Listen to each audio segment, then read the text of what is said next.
It's January 1st, 1945, and we are looking down from a low-flying B-24 Liberator approaching Anankwin station from the west, flying just south of the railway line. We have an incredible view of 45 Kilo Camp on the west bank of the Mieta River. We can clearly see the long bamboo and atap huts where the POWs lived, as well as other buildings which would be stores, cookhouses, a hospital ward, and so on. It looks like the camp was built around a Burmese temple or shrine, which is distinctly different from all the other structures. Just to the right of the shrine we can see what looks, amazingly, like a theatre with a raised stage and curtains.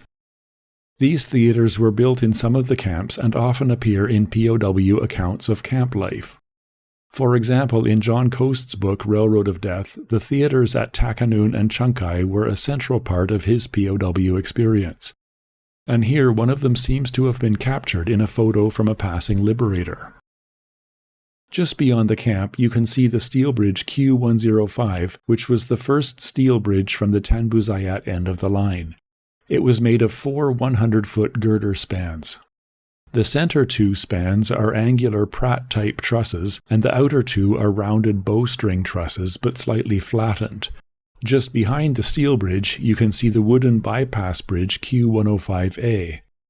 Flying just ahead and to the left, there is a second Liberator coming alongside the bridge. The angle between the plane and the bridge leads me to believe that the next photo was actually taken from this plane at this moment.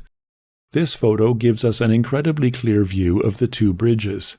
You can see the truss design of the 2 different types of spans, and also look at the concrete piers. They are almost exactly the same design as the bridge in Kanchanaburi.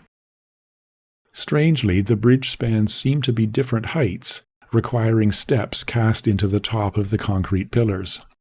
The construction of the wooden bypass bridge is also very good. You can clearly see many of the features of the bridge construction shown in the earlier video on bridge Q73. However, there is no cross-bracing yet, and the rails have not yet been laid across the bridge.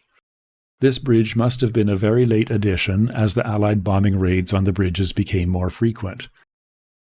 This photo was taken 1 week later on January 8th, and shows rails at least leading up to the wooden bridge, but it's not clear if they go all the way across. Also visible here, but unfortunately distorted in the folds in the photo, are bridges Q104 and 104A. And this photo was taken on April 24th and shows the steel bridge has been damaged by bombing. At least one, possibly both of the central spans have collapsed into the river. This is what the station area looks like today. A couple of things worth noting. First, the river has changed course significantly since the war. The white marks show where the bridges were during the war, and you can see the river no longer runs under the bridge. Second, the concrete bridge pillars still exist and are visible on Google Earth, but you need to roll back to a date before the forest grew around them. Thai PBS filmed a documentary about the railway, and they filmed at many locations along the railway, and even in Burma. This is a screenshot from the documentary filmed here at Anankwin, and you can see the bridge pillars with the unique steps in the top. The full documentary is linked in the description below. And that's the end of this quick look at the Anankwin bridges and 45 Kilo Camp.